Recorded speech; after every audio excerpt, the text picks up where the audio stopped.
Bodhicitta.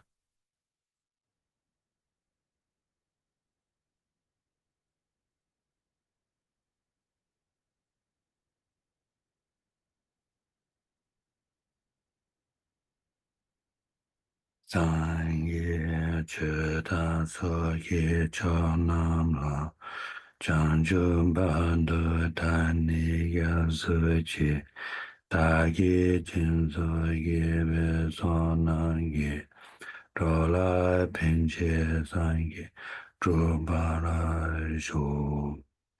I take refuge until I am enlightened in the Buddha, the Dhamma, the Supreme Assembly. By my merits of generosity and so forth, may I become a Buddha to benefit transmigratory beings. I take refuge until I am enlightened in the Buddha, the Dharma, and the Supreme Assembly. By my merits of generosity and so forth, may I become a Buddha to benefit transmigratory beings.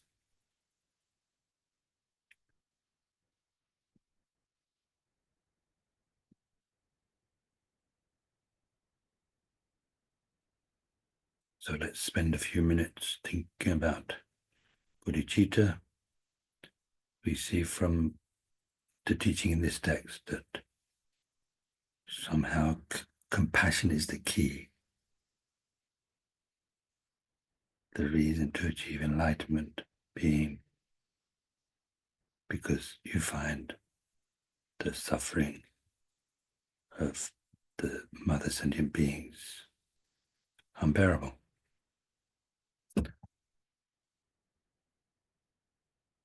So to generate bodhicitta, we need to meditate on great compassion, which means thinking of the suffering, different types of suffering.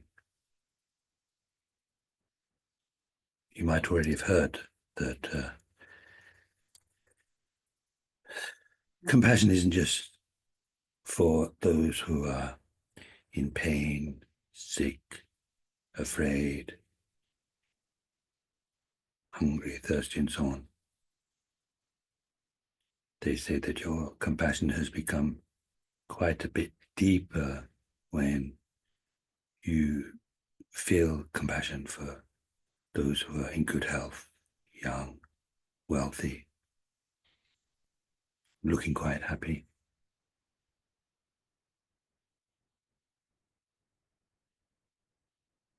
Because of understanding that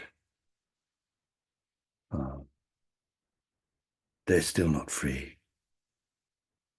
They're still not free yet.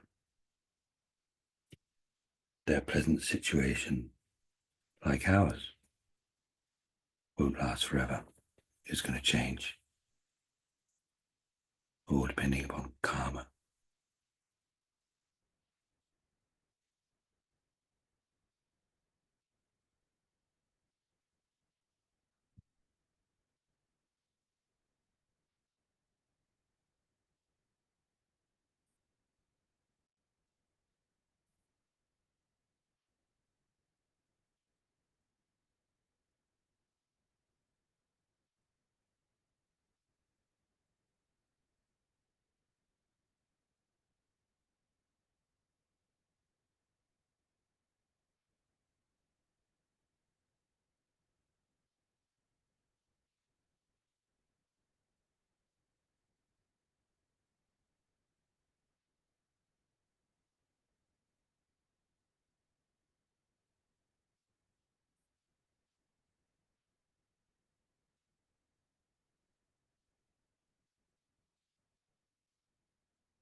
So, in order to achieve enlightenment for the sake of all sentient beings, we need to know how to practice the path that leads to enlightenment. We need to know the steps to take on the path. And to do that, we need to learn. That's the first thing to do, is to learn, to study, and then think about the meaning, try to understand the meaning, try to gradually change our minds in accordance with what we've understood, live our lives according to what we've understood.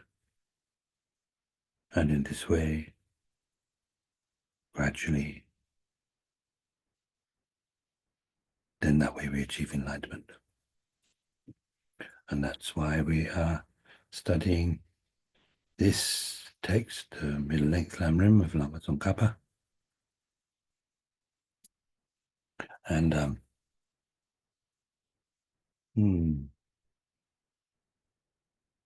just, I don't know, I can't remember now.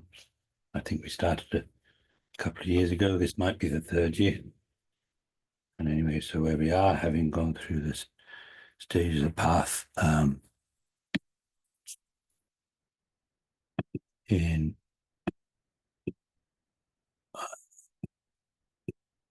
trying to get myself off the screen.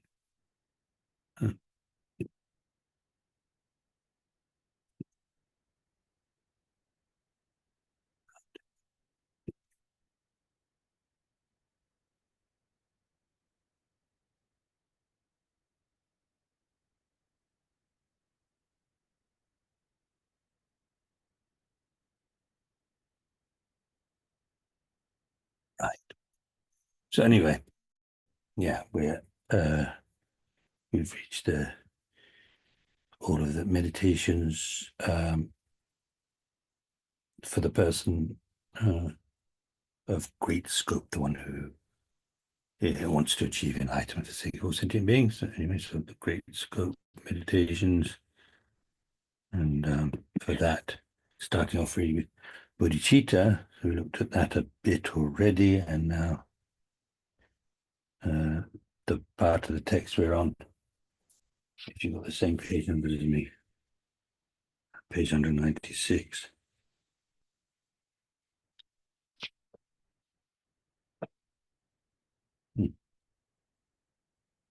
So this,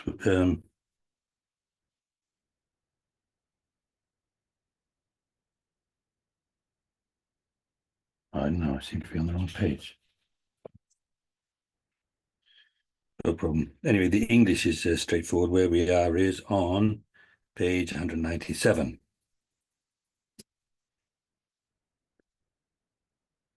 197, which means, yeah, that's where it is. So where we left off. Okay, so we were, Lama Tsongkhapa has been talking about how great compassion, great compassion. Anyway. Compassion, you can feel compassion towards one person. Great compassion is where you feel compassion for all sentient beings without bias. So anyway, there's a if you want to find out, sorry, not that one. There is a verse in the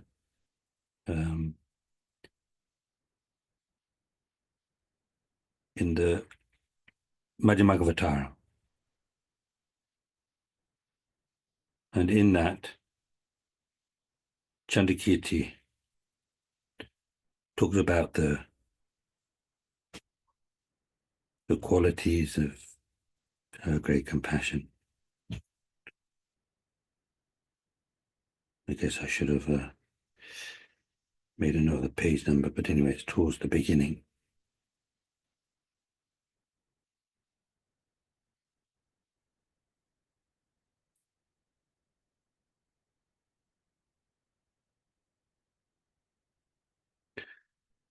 I can't find it. Oh, here we are.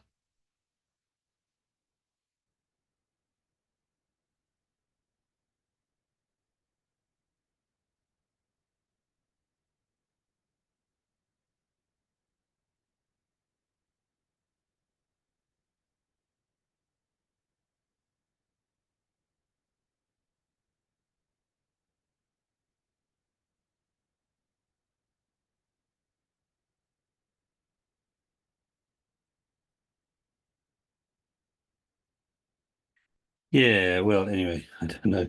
Well, I mean, it's a very famous verse, so I will read it out to you. And that's, I think this is the basis for Lama Tsongkhapa's explanation.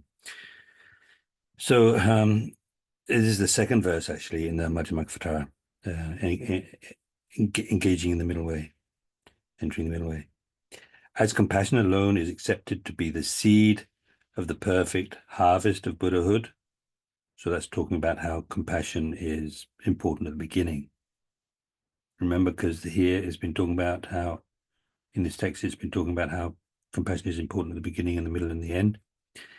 So it's the seed of the perfect harvest of Buddhahood. In other words, what gets you started on the path to Buddhahood, what gets you into the Mahayana. And so really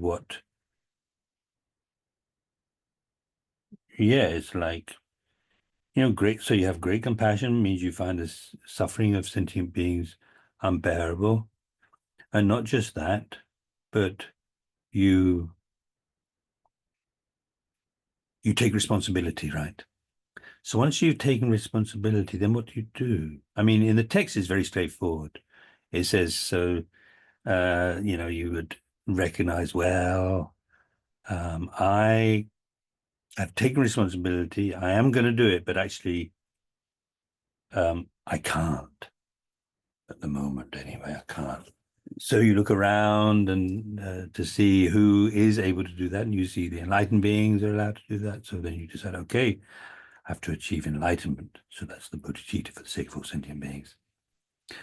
So anyway, it's the compassion really that's the fuel, that's the energy of Bodhicitta really. Mm. So it's the seed. It's what gets you started on the path, the Mayan path. It's the water that nourishes it. So even if you have entered into the Mahayana, you wouldn't keep going on the Mahayana if it weren't for your compassion. So it's also like the water that nourishes the seed. It's also the fruit that is a long source of enjoyment. And so what that means is that, so the compassion has been nourished, has been like the water nourishing your practice all the way up to enlightenment. Then when you achieve enlightenment, instead of just putting your feet up and relaxing, so okay, so I got there, the compassion won't let you rest ever. You're always aware of the suffering of sentient beings. You're aware of what they need, and you do whatever you can, whatever is possible. And of course, you're much more capable than anybody else is to know what they need and to be willing to help, and also to be able to help, especially having the wisdom, the clear mind. We call it omniscient mind. It means having a very clear mind, right? Just total awareness. The fruit that is long source of enjoyment. So I will praise compassion at the start of all. So Chandakirti in his text, which is like the text for understanding emptiness, the text for understanding Nagarjuna, and originally, at the beginning, Buddha's teachings. So he starts his text off by praising compassion. There's this custom of praising somebody or something at the beginning of one of these great treatises. So he chooses to praise compassion.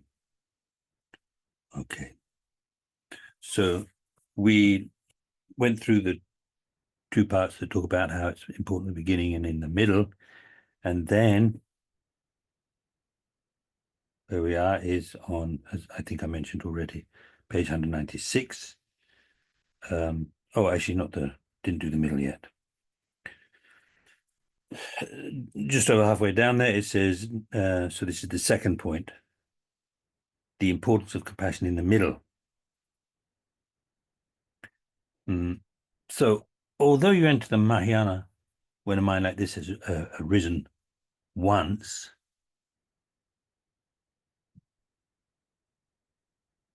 so this is talking about, a mind like this, the mind of compassion, great compassion.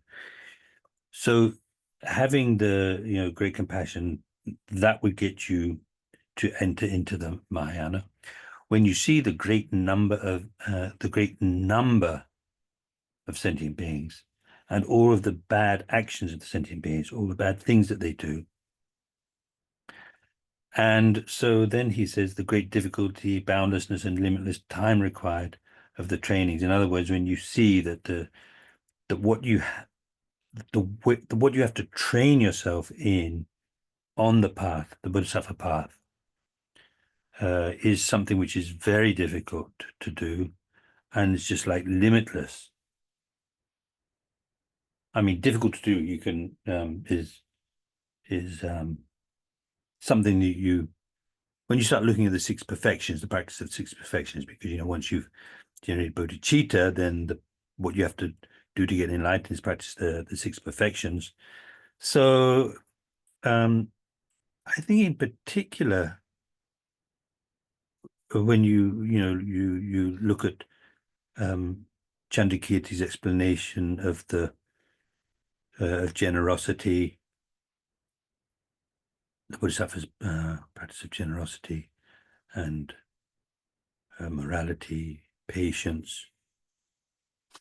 So that's where we've got to so far in the Koban Kenramchi's explanation. So you come across some amazing things that the Bodhisattvas are able to do.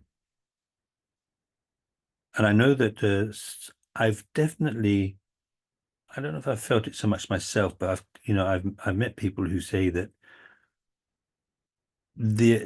when you describe the ways in which the Bodhisattvas practice generosity and morality and patience, it's kind of discouraging because you feel this is out of my reach. It's just like ideals that I could never aspire to, but actually, of course, you can aspire to.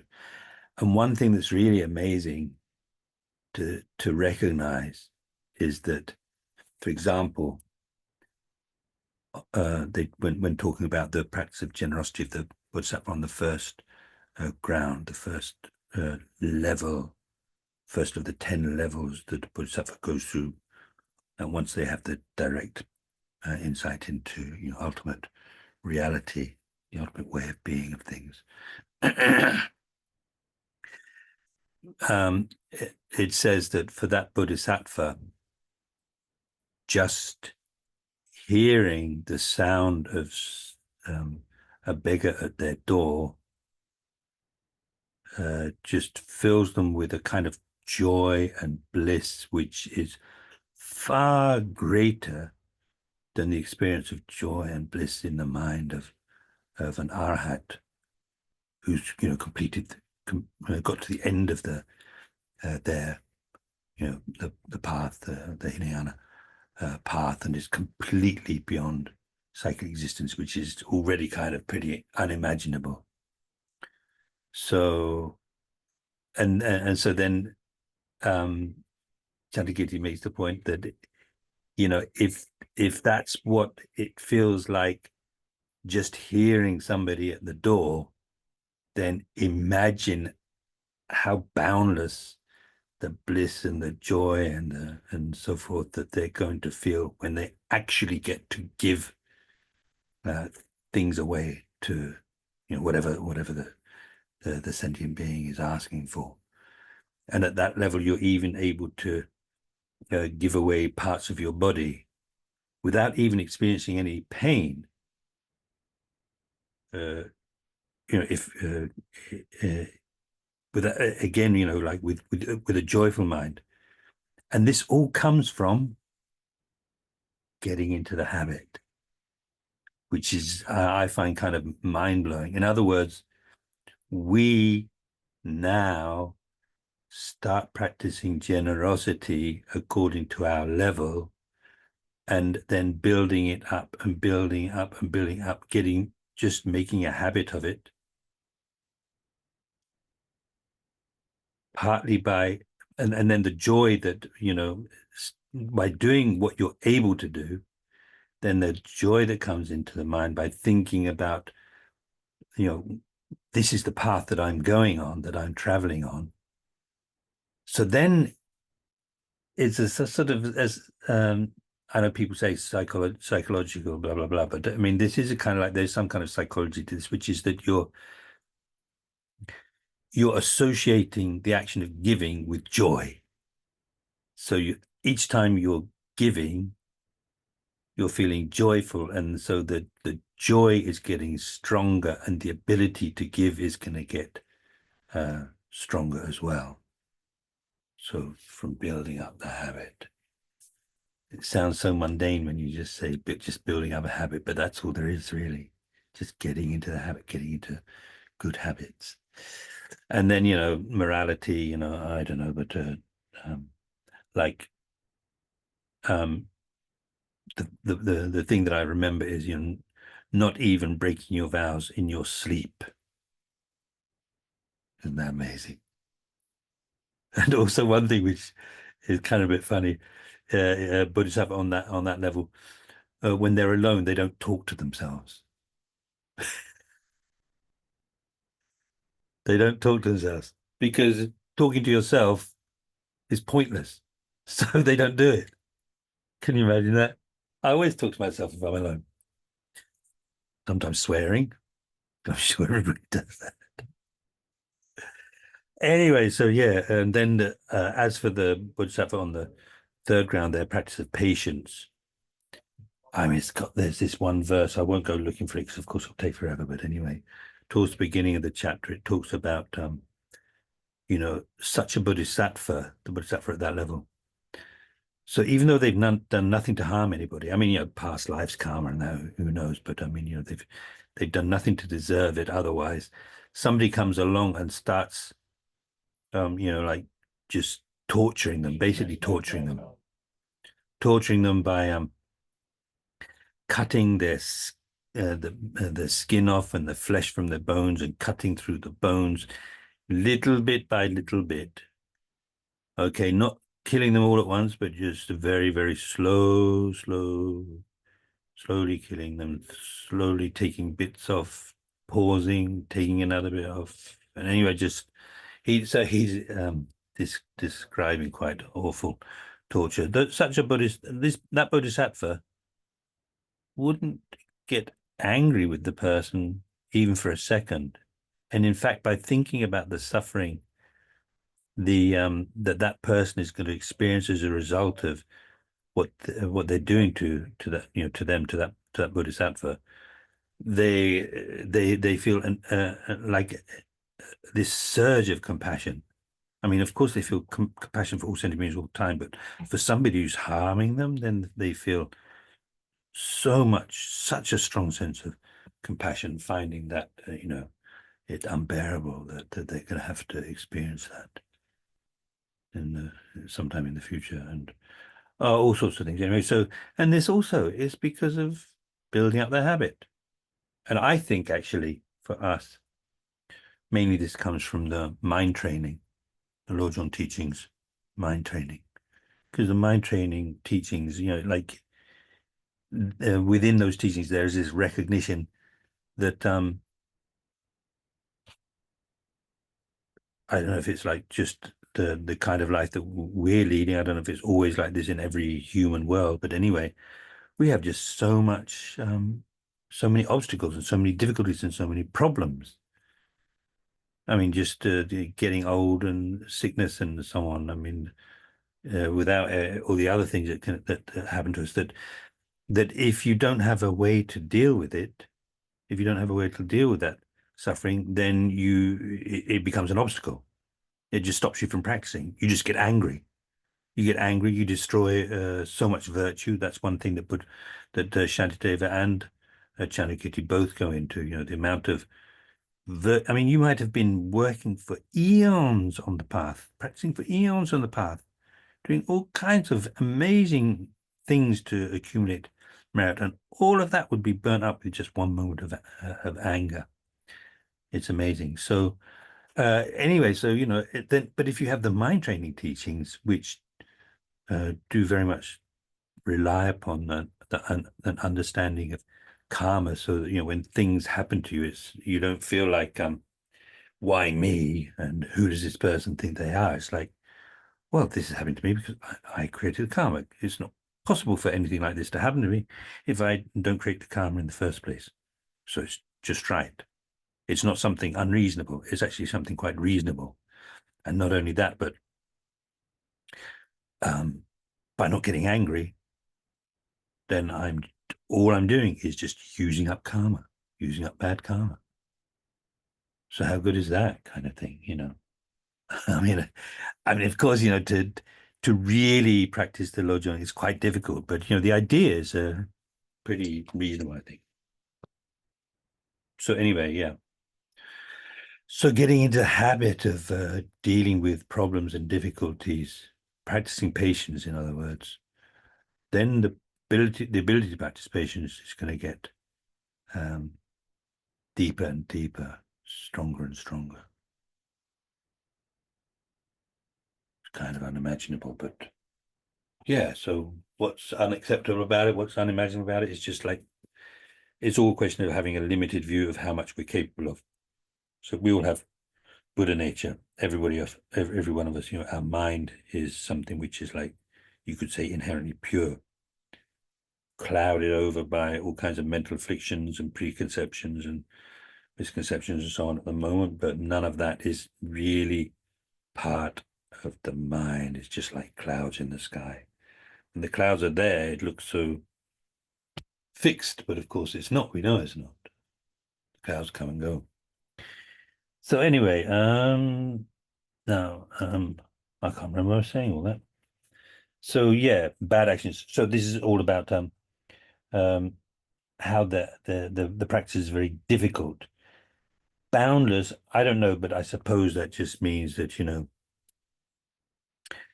or particularly on the sutra path, people like Buddha Shakyamuni, who took 3 countless great eons. So it's like not just that you have to do these difficult practices, but you have to keep doing them again and again and again and again. So boundless, so feeling like, it's just too much. It's just too much. And I'm thinking about how it takes so much time. So what might go on your mind there is you're thinking, well, yeah, okay, enlightenment for the sake of all sentient beings takes so long. But if you just want to become an arhat, it's much quicker. You've got the hearers and solitary realizers. The hearer, those who practice the hearer path, which is one of the Hinayana paths, it can take just a few lifetimes. And those who follow the Pratjeka Buddha path, solitary realizer path, then an eon, but 3 countless great eons. So it's no comparison, right? So you might feel tempted, but the compassion will stop you. It'll either stop you from even feeling tired and despondent and so on, or if those thoughts arise, the compassion will keep you going. Okay. So you may become discouraged and fall into the Hinayana. However, by familiarizing yourself, like making a habit of it increasingly with great compassion rather than generating it just once. So just meditating on great compassion once isn't going to bring all these amazing results. You have to keep meditating on it. And in fact, if you think about it, why wouldn't you? Because if the kind of reward from practicing great compassion is so great, that why wouldn't you want to keep meditating on it every day and all day, to be mindful. Unconcerned, so not just think about it once, then gradually you will become unconcerned with your own happiness and suffering and will not despair. So yeah, despair, sort of like lose heart over the welfare of others, whereby you will easily complete all the accumulations. So you will easily be able to do everything that you need in order to achieve enlightenment. So that's how compassion helps you to keep going on the path. Once it's got you started on the path, then the way that compassion is, yeah, that's right. The way that the importance of compassion at the end. So this is at the bottom of page 196. So this is straightforward at the beginning anyway.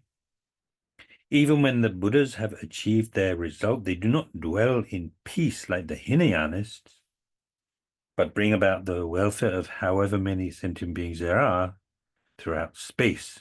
This often the reference to space, like space is endless, so also sentient beings are endless. This is also due to the power of great compassion, for without it, they would become like Shravakas. Um, uh, it says like Shravakas. I think maybe I don't need to look at the text for this, but it probably what it means, they could become Shravakas. They would become something like Shravakas or maybe Pratyeka Buddhas. What it means is they would become either Shravakas or Pratyeka Buddhas. Not like some being who is like a Shravaka, not like in that sense. The glorious Chandakirti, so this is in the Madhyamakavatara, said that for a harvest, what is important in the beginning is the seed, in the middle, the water, and then in the end, it's ripening. Likewise, for the harvest of Buddhahood, what is important in the beginning, the end, and in the middle is compassion. So now here's something really important coming up. So this next paragraph, it says, so Shang Nachung Dumba said, so in some of the other texts, it just says Shang Nachung, that's his name. So I don't know what the Dumba is doing in there. Dumba means teacher, actually. They often refer to Buddha Shakyamuni as Dajaki Dumba, our teacher, the one who shows the way, the Dumba, one who shows the way. Yeah. So he said, although I asked the elder for instructions, nothing more came of it than let go of your worldly thoughts, cultivate bodhicitta. So the elder is a tisha. So this is somebody, obviously who was around at the time of Lama Atisha in the, what century was that? Something like the 11th century or something? I think so, something like that. So yeah, so he's complaining to Dromdumba. So it says Geshe Dromdumba, Geshe Dromdumba, Geshe Dumba. So it's the same word, Dumba, so, the teacher, Dromdumba. Lama Atisha's main disciple, layperson. So let go of your worldly thoughts, cultivate bodhicitta. So, well, let's look at what Dromdumba says in reply. So he laughed and said, so what it says here anyway, you got the central point of the elder's instructions. He knew the key point of the teachings, the Dharma. So I'm going to have to disagree a little bit here, maybe anyway, to offer some alternative way of understanding this. So one thing is, let go of your worldly thoughts. From my understanding, this is, well, maybe pretty straightforward, but anyway, it's talking about, like the, what do you call it, the worldly dharmas, what we usually call the worldly dharmas. So literally what it says is, let go of the world with your mind. So in your mind, give up on, let go of, give up on the world. And what it means, without making a big meal of it, when he says turn your back on the world, turn away from the world, give up on the world, what he means is just let go of your attachment to the short-term pleasures of this life. It's as simple as that, right? It's not like turn your back on the world, don't think about the rest of the world, just think of yourself, don't think about what's going on in the world. There could be a time and a place for that, somebody who goes into retreat and just doesn't have anything to do with anything else or anybody else going on outside the retreat. There's a time and a place for that, but that's not generally what it means. It means, give up the 8 worldly dharmas. And then he could just as easily have said, give up this life. You often hear that as well, give up this life. And it means the same thing. Think about, turn your mind towards something bigger than just the pleasures of this life. Don't just, we all need good food, healthy food, healthy, good clothing, and which got shelter and so on. But don't let that be the whole thing in your life. That's not the main thing. That's not that's not where you're going to get real, pure happiness and peace and so on. So anyway, straightforward, right? Cultivate bodhicitta. So meditate on bodhicitta. So this is quite amazing, really, actually. So just this is how to practice. This is how to practice Dharma. Let go of the world. So with your mind, let go of the world. Give up on the world, and cultivate bodhicitta. Meditate on bodhicitta. So that's it. So as soon as you've let go of your worldly thoughts, then whatever you do is going to be Dharma. It's going to be a cause for happiness, whether it's the happiness of future lives or happiness of liberation or enlightenment. Anyway, it's going to be a real cause of happiness. It's not going to be the cause of suffering. Anyway, it's going to be pure Dharma. Now, within pure Dharma, we've got different possibilities, right? So what Lama Atisha is saying is cultivate bodhicitta. So, anyway, so turn your back on the short-term happiness and aim for enlightenment for the sake of all sentient beings. And he could just as easily have said, cultivate bodhicitta. But it's really important that, the meditation on bodhicitta doesn't also become a worldly thing, something you just do because you enjoy it or something, there has to be that foundation of pure Dharma by giving up the 8 worldly dharmas. So, so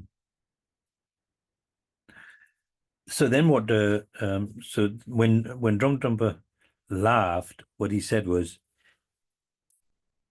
because this Shang Nachung is complaining, right? He wanted some kind of profound teaching. And all a teacher would say was, give up the world and practice bodhicitta. He wanted something, I don't know, more glamorous than that. But actually, Dromtumba laughed at him and said, Lama Atisha was telling you his own core instruction. It's like what Lama Atisha was doing when you asked for instructions, what he was doing was giving you the most important instruction he could have given you. And so this translation includes, he knew the key point of the teachings, the Dharma. So it's more like, according to, I also had a look at Kishizopa's commentary, and it's more like, so he said that, so Geshe Drom said that, and then Lama Tsongkhapa is making the comment that Dromtompa really knew what the essence of the Dharma is. So it's because he knew what the essence of the Dharma is that he was able to say with confidence, great confidence, that Lama Atisha just gave you the most important instruction that he could have given you. So anyway, I think that's a very good one to keep in mind. And exactly the same, Lama Tsongkhapa says exactly the same thing in the Lamrim Chenmo, his great exposition in the Stages of Path. So it's obviously something, that he considers very important as well. Okay. So then,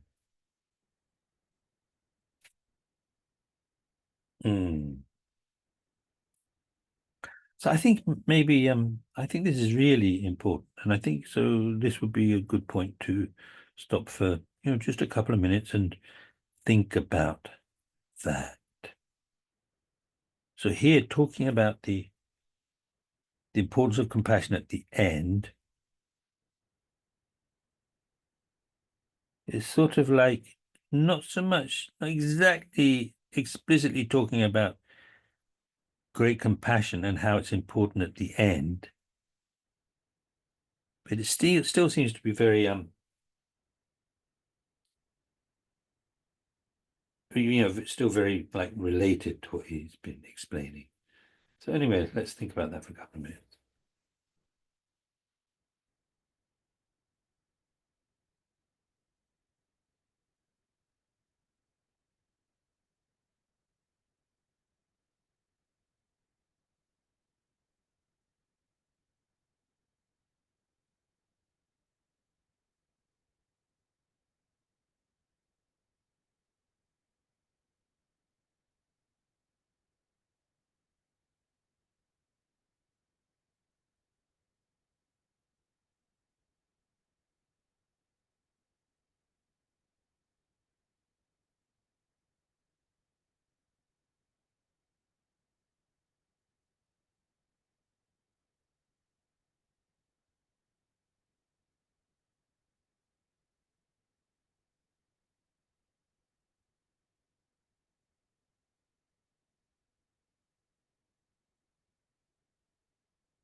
Then Lama Tsongkhapa goes on to say, since it is difficult to gain certainty about this,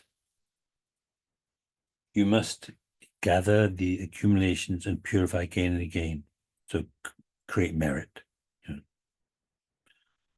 With the formal things you mean, like making offerings, doing prostrations and circumambulations and things, and of course a whole load of things. Many practice of the six perfections, basically, especially what the first four. They usually say the first. So generosity, morality, patience. That's three. So those three, when you're practicing those three, then they call that the collection of merit. So anyway, you're creating merit. Then for developing wisdom, you've got the the last two perfections of concentration and wisdom, and then the fourth one, which is joyous effort. So that one's like you need for both.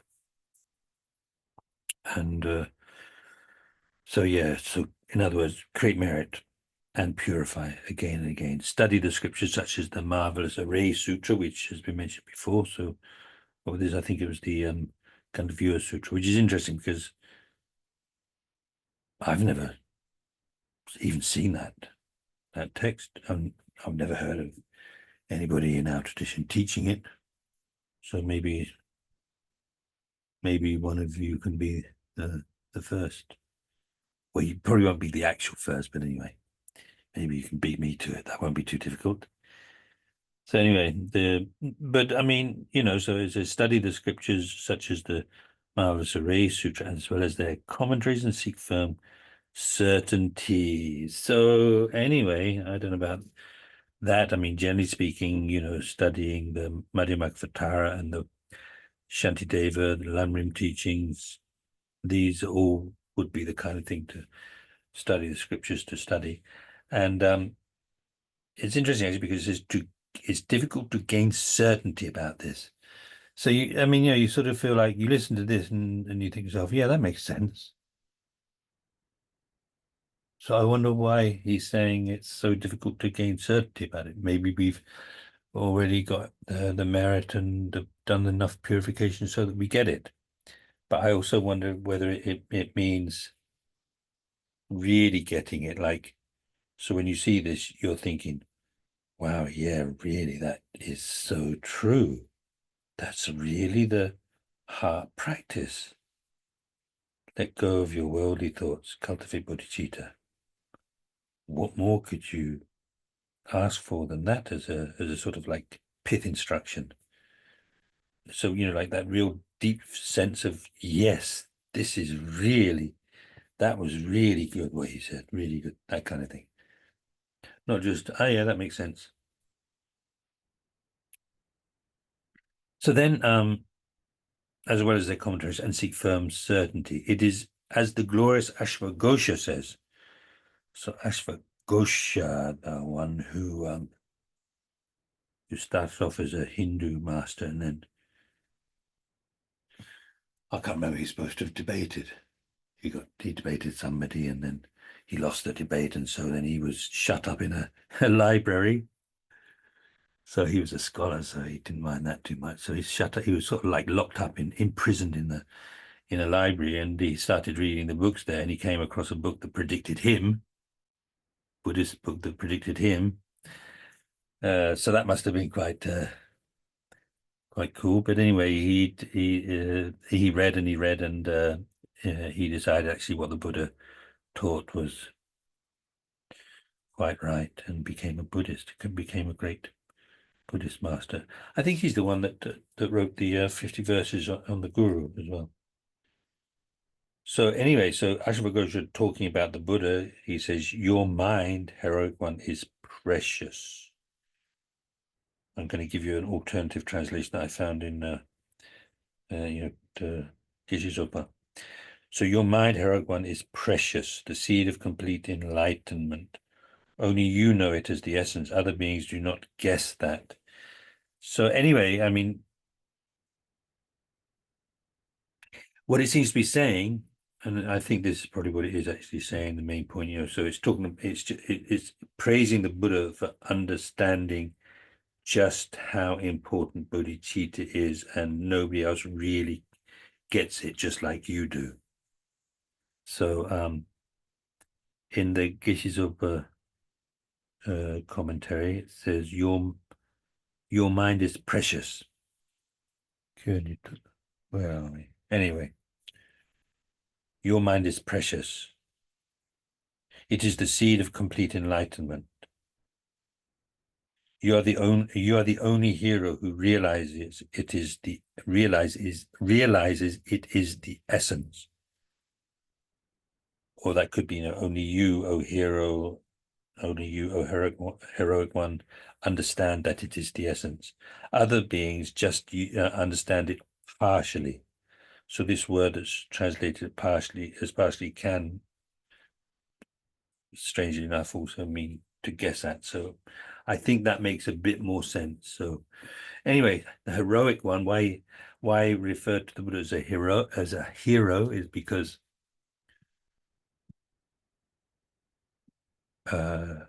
usually in the world, the heroes are the ones that go out and kill the most of the enemy.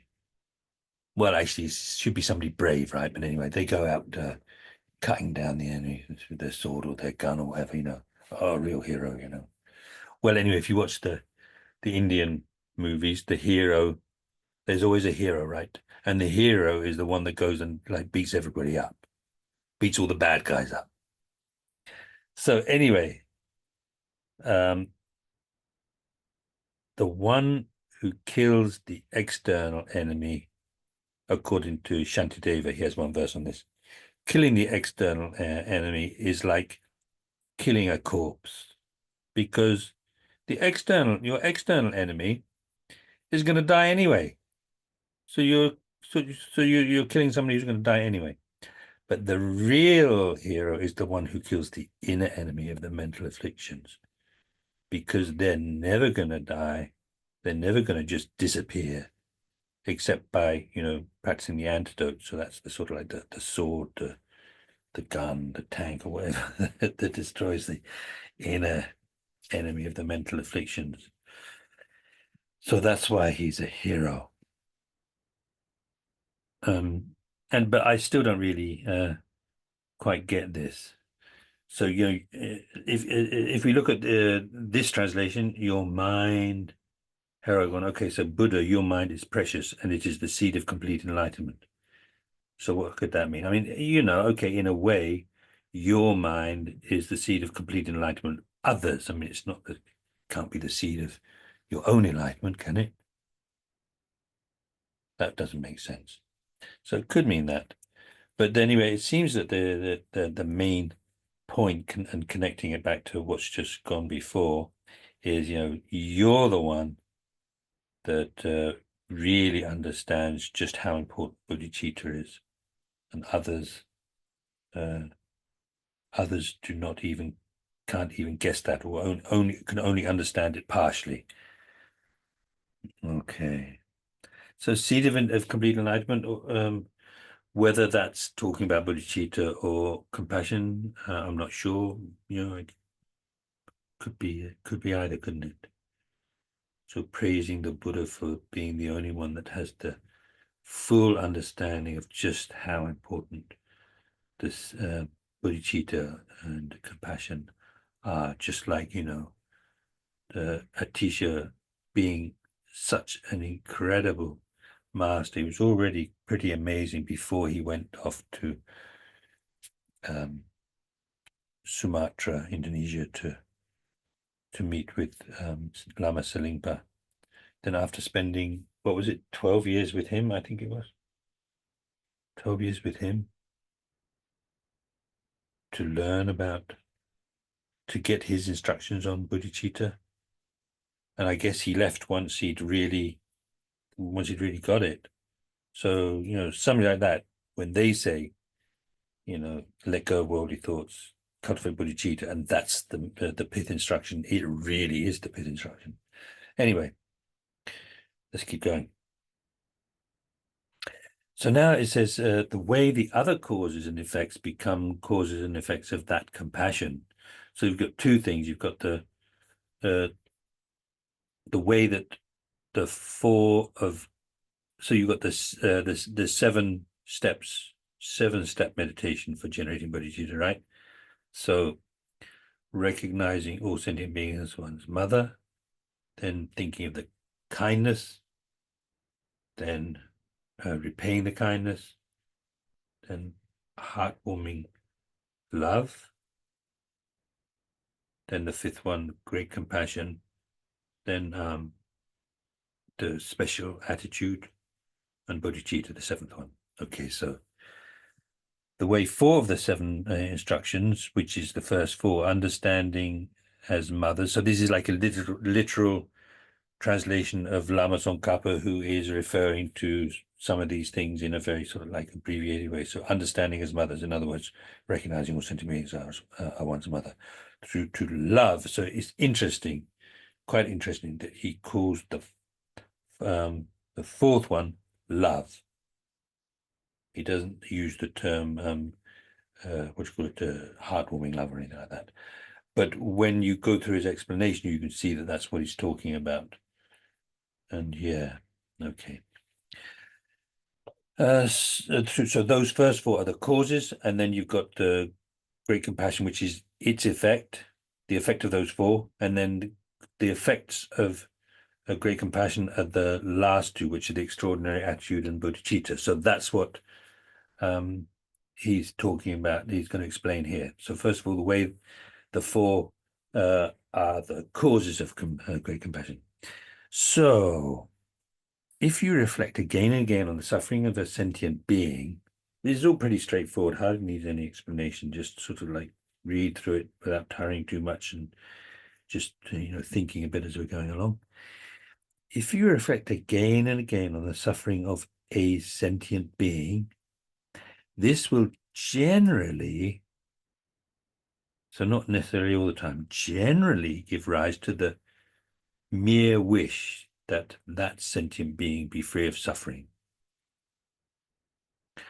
So when it says mere wish, it's not qualifying with the wish, not just the wish, but the determination to actually free them from their suffering by yourself alone.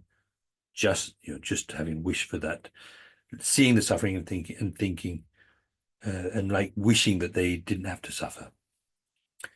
However, because in general, that's what happens. You see if you think of the suffering of a sentient being again and again, you'll wish for them to be free of suffering.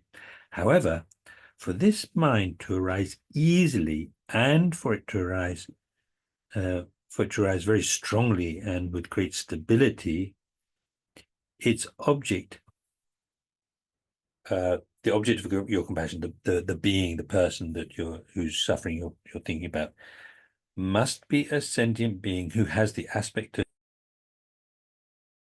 valuable.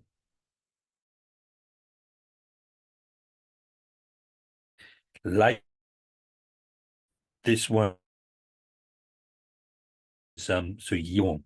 So at least it means something like pleasing, not really likable. When you go into this explanation, you see it's not exactly likable. I mean, like, for example, you have children, right? So you wouldn't say that the children appear likable to you, would you? It's a little bit too cold, isn't it? I mean, they just anyway, maybe it depends on the child. Some children can be quite bad, can't they? But generally speaking, like mothers and fathers, when they see their children, it's like, just there's this sort of like brings a smile to their heart kind of thing. So likable, I don't know, but anyway, it's quite good. And so in the Bay Area, when Ling Rinpoche, his eminence was a few times he was using the word adorable. So I wonder if that somehow gets it really, adorable. People use that a lot, don't they, these days? If somebody has a sort of an adorable aspect, appears to be adorable. Anyway, very pleasing aspect. And I somehow, some time ago, I made up my mind that I was going to translate it as heartwarming. They have that heartwarming appearance because, it's like their appearance is something that warms your heart, makes you feel warm, Mm. Okay, so that's the love that's being talked about here, and particularly here. So it says the aspect of being likable. Okay, pleasing may be better. or heartwarming. So that heartwarming appearance aspect and valuable. Then also there's this one phrase translated here as valuable, and it's sort of like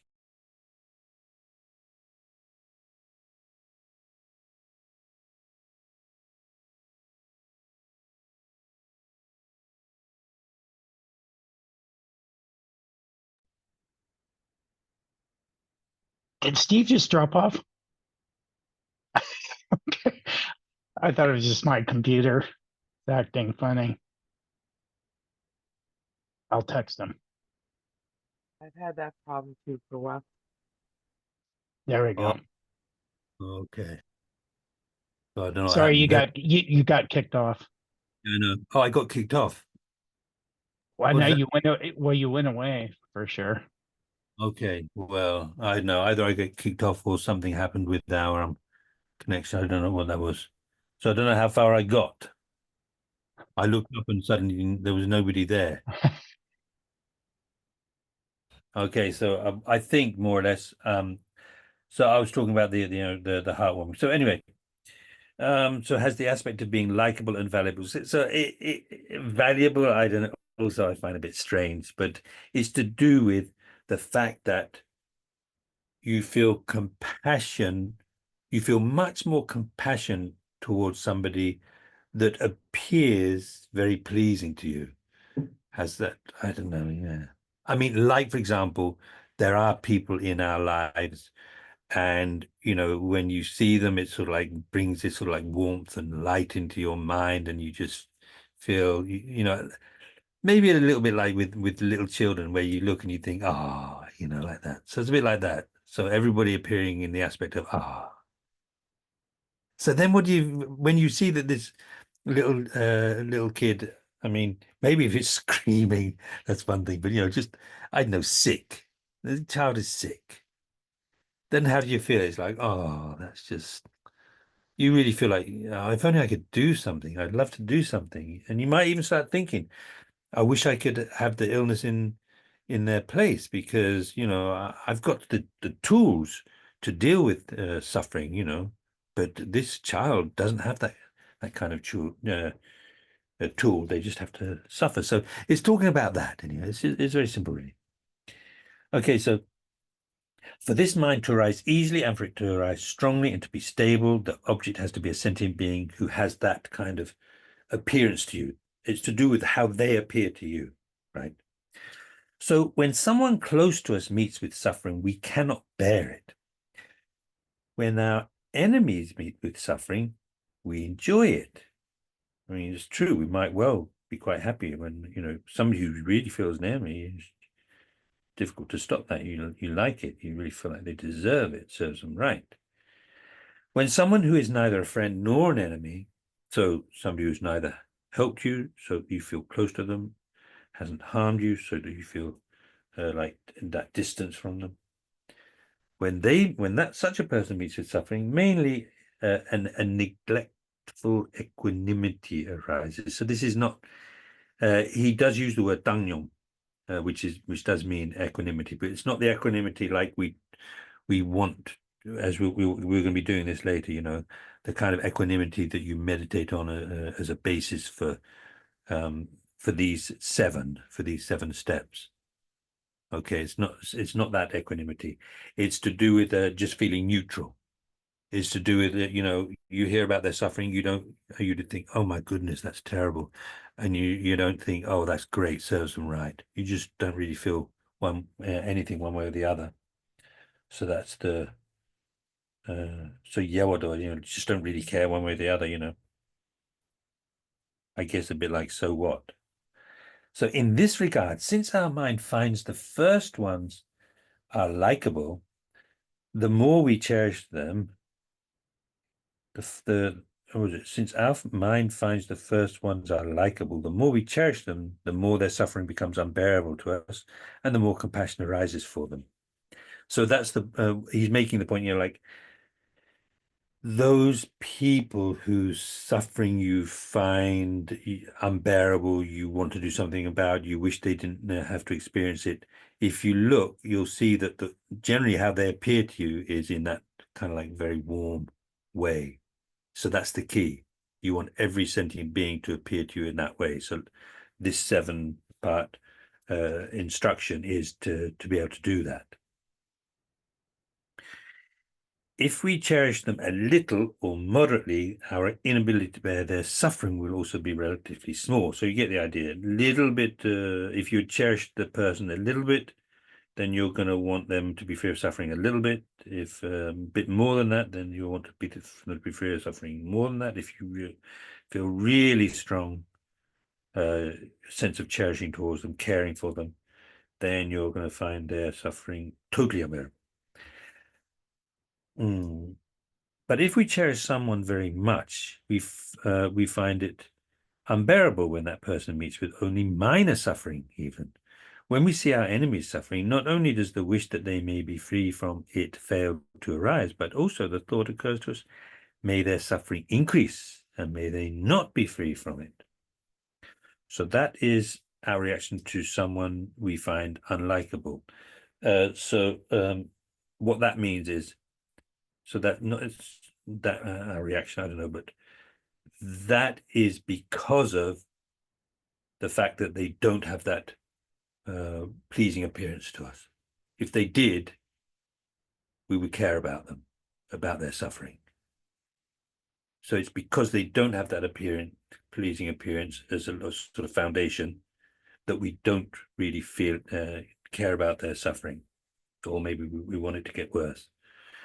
Moreover, our joy at their suffering will also be greater or smaller depending on how much aversion they induce in us. Straightforward, right?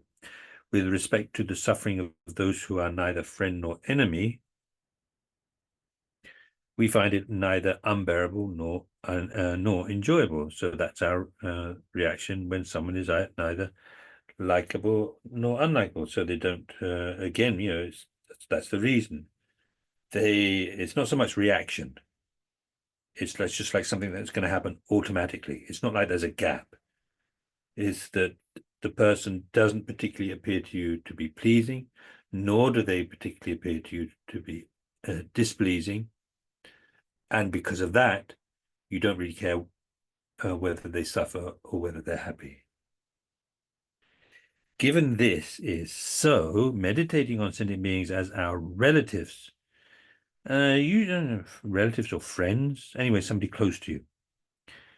Meditating on sentient beings as being close to us is to make them attractive to us. So that's the point of meditating on people as being close to you. When you feel close to them, then they're going to have that pleasing appearance. Since our closest relation, so the one that we feel the closest to is our mother. So others are established as dear and likable to us through meditating on them as having been our mother. So that's interesting also. Okay, so it's kind of obvious on the level of theory, at least, that if you feel very close to your mother and you recognize all sentient beings are the same, then they're all going to have that pleasing appearance in the same way that your mother has that pleasing appearance, so that when she's suffering, you can't bear it. And now, when you see any sentient being suffering, you won't be able to bear it. You feel like you've got to do something about it.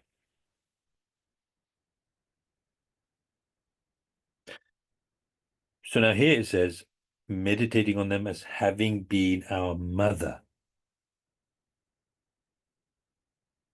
Remembering their kindness and wishing to repay this kindness. The effect of these 3 steps is the love that cherishes sentient beings like one's only child. And you're going to see that love, he's using the word love there, it's short for the heartwarming love. He's not talking about the love. When we talk about love and compassion, when sees the suffering sentient beings, wants them to be free of that suffering. Love sees sentient beings not experiencing happiness and wanting them to be happy. It's not that one. It's the word love is used, but this is talking about the love to which all sentient beings have that pleasing appearance, that sort of heartwarming love. And just to get to the end of the sentence, is the love that cherishes sentient beings like one's only child. Just like in the it's interesting. I don't know if you've noticed this before. So this is just like in the verse on compassion in the Lama Chöpa. So all these wretched or pitiful sentient beings are my mother. So thinking about the way in which they have cared for me, taken care of me, not just once, but again and again and again. Then, so having thought about that, then may I have also please bless me to be able to generate compassion for them, just like a mother to her cherished child. So you see, seeing all sentient beings as one's mother, then what you do is you feel compassion towards them like a mother to her only child, a cherished child, dear child.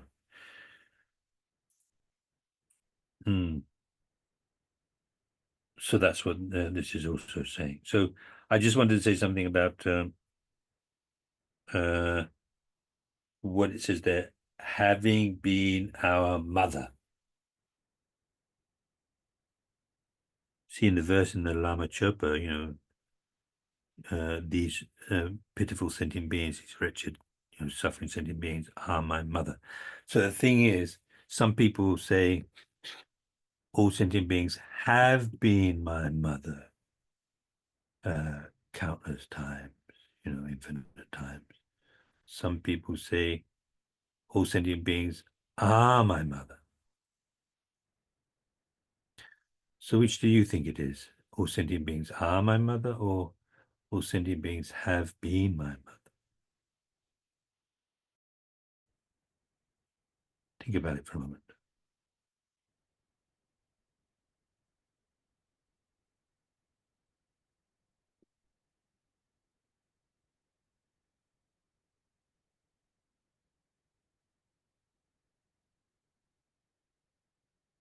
So here, the present Ganden Chipa, the head of the Gelug tradition, who was at the time the Jiangxi Chuji. Anyway, Jiangxi Chuji, Lozang, I can't remember.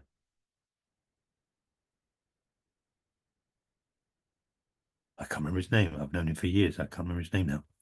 But anyway, there's the two sort of in the Gelugpa system, the two which take it in turn to become the head of the Gelugpa tradition. So he was one of those. And so he taught at LMB once, maybe twice, certainly a couple of times at Vajrapani. He's the one that gave the Yamantaka initiation and commentary, and then also Vajragini initiation and commentary. So that one. So anyway, in a teaching he gave at Deer Park on the Uttara Tantra by Maitreya. So he explained, I think it was there anyway, but anyway, I heard him teach this at in New Mexico. That's right, yeah. It's very interesting, I thought. So he said, let's just think about it. We all have a mother, right? We've all got a mother. So you think, and whether she's alive or not, it's like the sort of like the idea is still applicable. So you think, my mother, maybe better to imagine when she was alive, if she's passed away already. My mother, you think my mother. So if you were to say, oh, if you were to say mum, mother, if you say this is my mother, it would be true, wouldn't it? I mean, that would be, it's even ridiculous to ask the question, maybe. And yet, why do you call her your mother? What's the basis for it being true that she's your mother? Think about it. Okay, so in my case, I've still got my mum. She turned 92 a couple of days ago, and I'm 68. So that 92-year-old, no way she could or did give birth to a 68-year-old. I'm 68, right? So she did. And yet she's my mother, right? So what's the basis of calling her my mother? The basis of calling her my mother is that, so anyway, so how can I put this? There was the woman who was later going to become this 92-year-old. So we could say an earlier version, if you like, or somebody earlier in the continuum of that 92-year-old gave birth to the earlier version of me, right? So there was, mum and dad doing whatever they do, conception, baby forming in the womb, coming out. So that was the basis, and that baby later on became this 68-year-old guy, and then that young woman, she was actually 24. She must have been 24. Could have been 23. I don't know.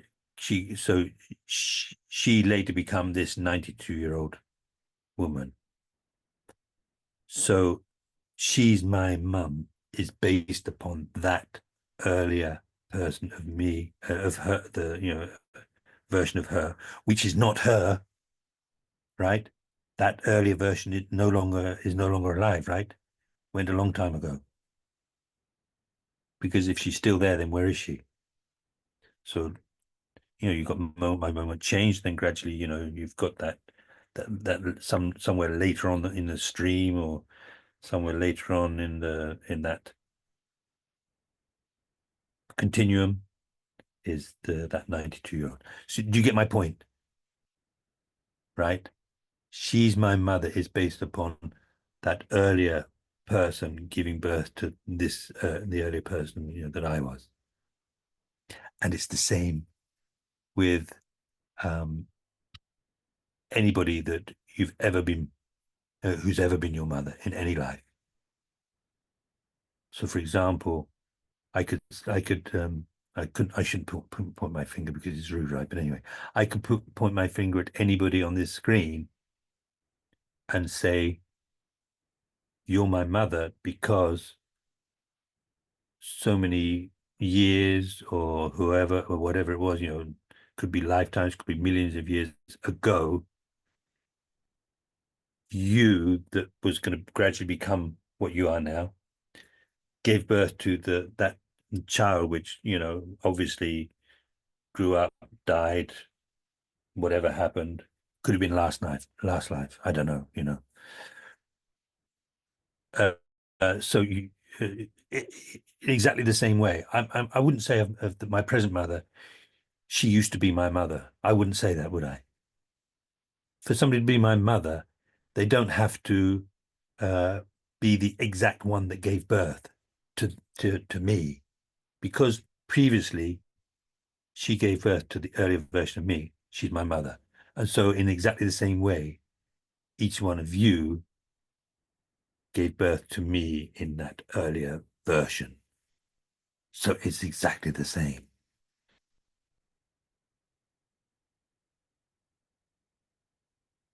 Conventionally, of course, no. You can't go around saying everybody's my mum, But if you think about it, it's true, isn't it? Anyway, it's true. And it's amazing, really. Yeah, so that's quite amazing. So all sentient beings are my mother. Don't have to say have been. They actually are my mother. And I think it just makes you feel a bit closer when you think about, how that works. Okay. So all sentient beings are my mother. Think about that, maybe. I quite like that, personally. Okay. So I think, so let's just read through that last bit again, last paragraph, and then I think we probably stop, dedicate.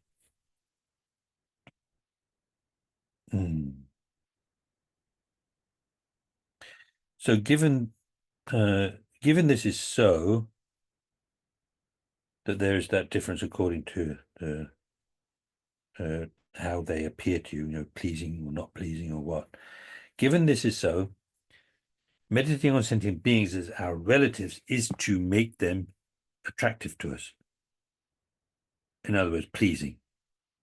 Since our closest relation is our mother, others are established as dear and likable, in other words, to have that pleasing appearance, through meditating on them as having been our mother or being our mother.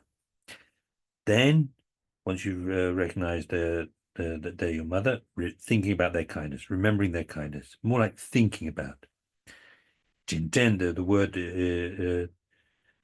can mean to remember something, but it can also mean to think about something. So we're not going to be able to remember the kindness of all the sentient beings as our mother, but you can think about it and recognize it. Then wishing to repay this kindness.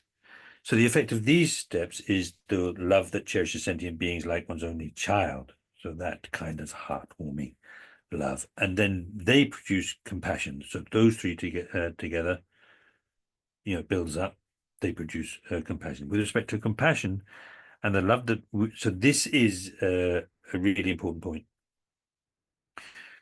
With respect to compassion and the love that wishes that others meet with happiness, there does not seem to be any certainty as to which one is the cause and which one is the effect.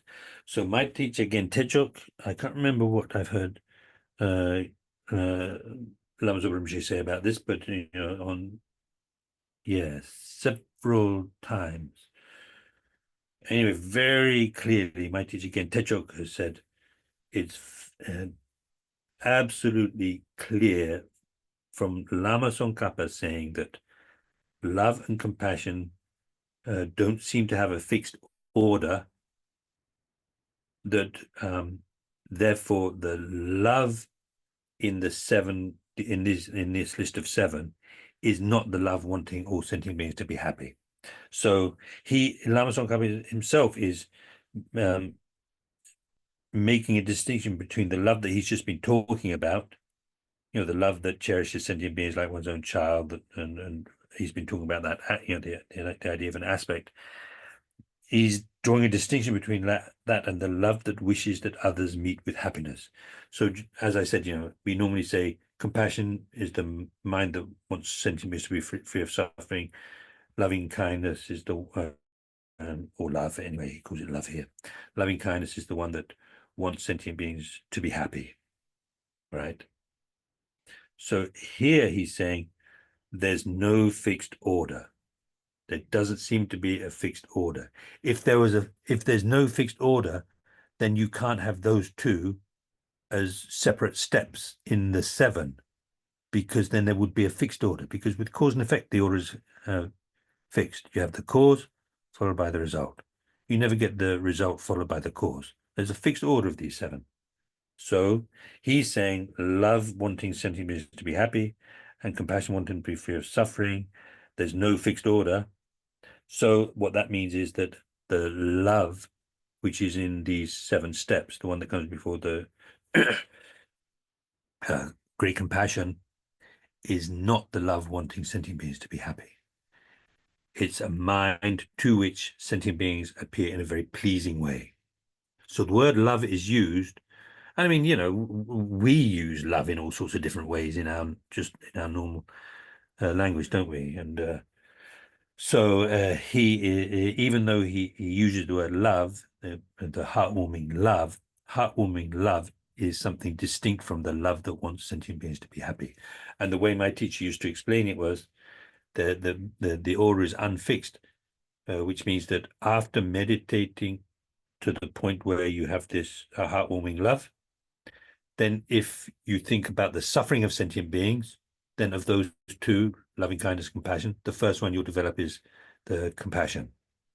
If instead you think about the way that the sentient beings want happiness and are not experiencing happiness, and you want them to experience happiness, then first of all you would develop the loving kindness, then compassion. So it depends which you turn your mind to first. There's nothing fixed about it. Okay. That could sound different from what you've heard before. And also, I've got a teacher who's very, very good, definitely very good person, very great scholar, very good practitioner. And when I told him this, that, you know, what my teacher had said, teacher had said about, you know, there's no fixed orders, so that one is not loving kindness. He laughed. He said, no, that's not what it means. So even, you know, amongst contemporary scholars there are and practitioners, there are different ideas about this. But anyway, that's the one that I've become very comfortable with. So all sentient beings are my mother, and also that the heartwarming love is not the same as the love which wants sentient beings to be happy. Maybe you think I'm just being too pedantic or something, but for me, this is quite important in terms of like what I'm supposed to be meditating on.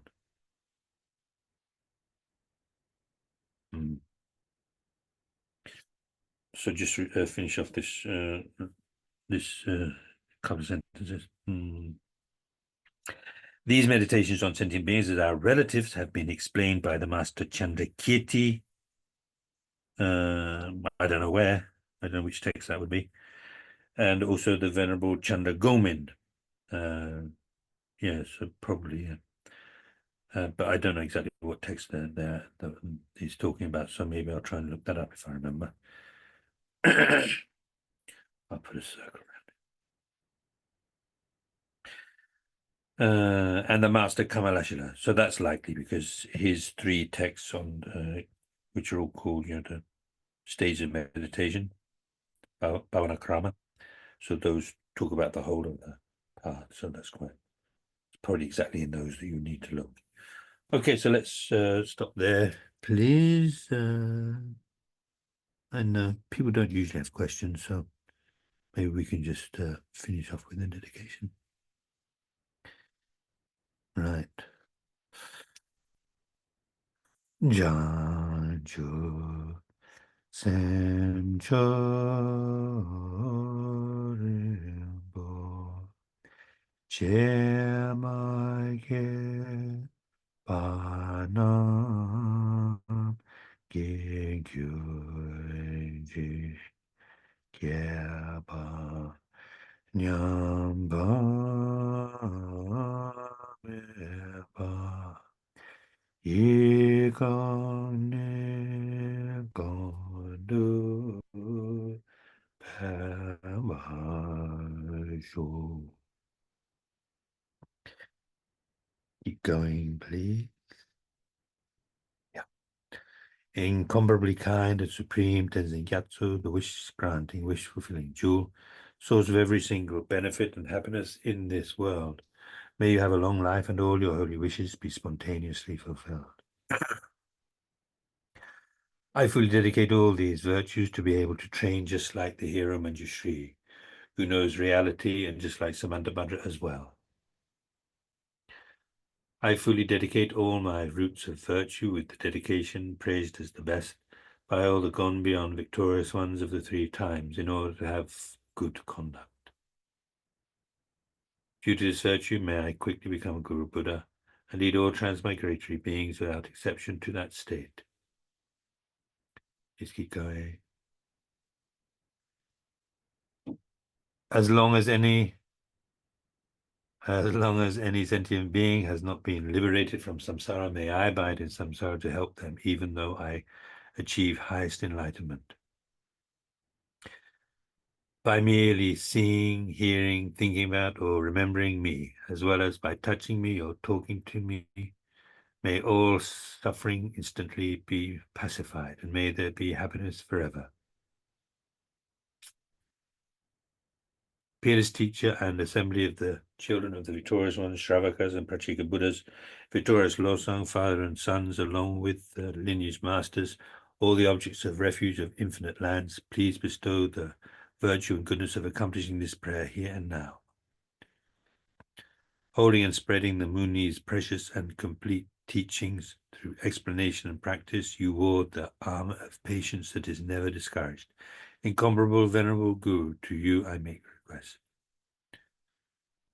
While striving single-pointedly for the sake of the victorious one's teachings, the sole gateway through which all benefit and happiness emerge, and for mother living beings, you suddenly departed to peace. What a great loss.